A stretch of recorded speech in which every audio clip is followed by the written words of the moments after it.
बढ़ें और आपको बताएं, जमीयत उलमा इस्लाम के सरबराह मौलाना फजलुर रहमान ने पाकिस्तान तहरीक इंसाफ से इत्तेहाद ना करने का फैसला कर लिया है।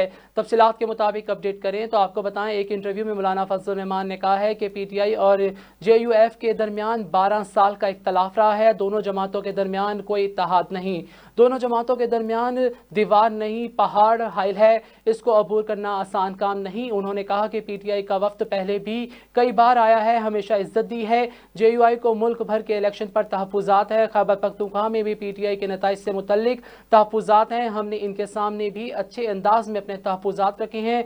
इनका मज़ीद कहना था कि PTI वालों का यहाँ आना, हमसे गुफ्तगू करने से एक माहौल तश्कील हुआ है, ऐसा माहौल जिसमें मज़ाकरात हो, मसले का हल निकले। हम सियासी लोग हैं, सियासी आदमी मज़ाकरात और मसले का हल का इनकार नहीं करता।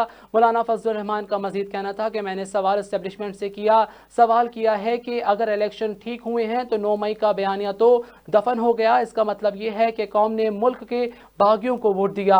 नून लीग, पीपल्स पार्टी और एस्टेब्लिशमेंट से कहता हूँ, आपके यहाँ तज़ाद है, नौयत शदीद मुख्तलिफ है। लोग इलेक्शन में इसी चीज़ को देखते हैं जो सामने नज़र आती है।